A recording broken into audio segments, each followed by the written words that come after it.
Dr. Osae, let me start by asking you to lay for us why internal auditing is so important. What is this concept of internal auditing? What is it? Thank you very much. Let me first explain what internal auditors do.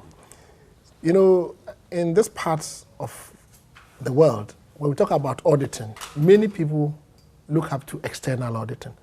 Basically, we can have two types of auditors. One who does internal auditing, the other who comes from outside the organization to come and review the processes of the organization after you have spent government money, if I can say that. Now, the internal auditor is an individual who is with the organization, monitors the control systems, give the early signals, early warning signals, advises management on control systems.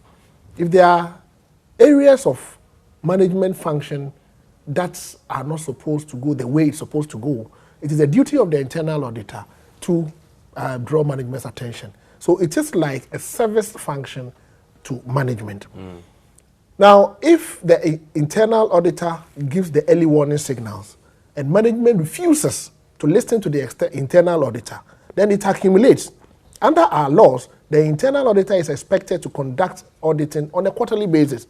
So every 3 months, he does his audit, he reviews the system, gives you the control weaknesses, gives you an idea of what is happening in the system, and even gives you an idea of how to resolve them, recommendations. So if you are listening to your internal auditor, you are likely to reduce the weaknesses.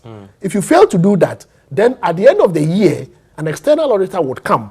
The interesting thing is that if the external auditor comes, as part of his work, he is expected to review the report of the internal auditor. Okay. So then the report of the internal auditor becomes an input into the work of the external auditor. So if you fail to listen to your internal auditor, the external auditor will pick it up. Okay, and are these internal auditors in all state agencies across the country, MMDCEs, etc., across the country? As far back as 2003, the Internal Audit Agency Act was passed together with the Public Procurement Act and the Financial Administration Regulations, to the extent that it is a requirement for every institution at the national, subnational, parastatal, institutional level to have internal audits. Not only an internal auditor, but an internal audit unit, which should be made up of a number of qualified people who would help you control the system, or who would help you ensure that the weaknesses in the system are uncovered. Okay. The interesting thing is that these 3 laws were passed in the same year to inject financial discipline in the system. 2 of these laws, Financial Administration Act, Public Procurement Act, have seen major revisions because of the way things are developing.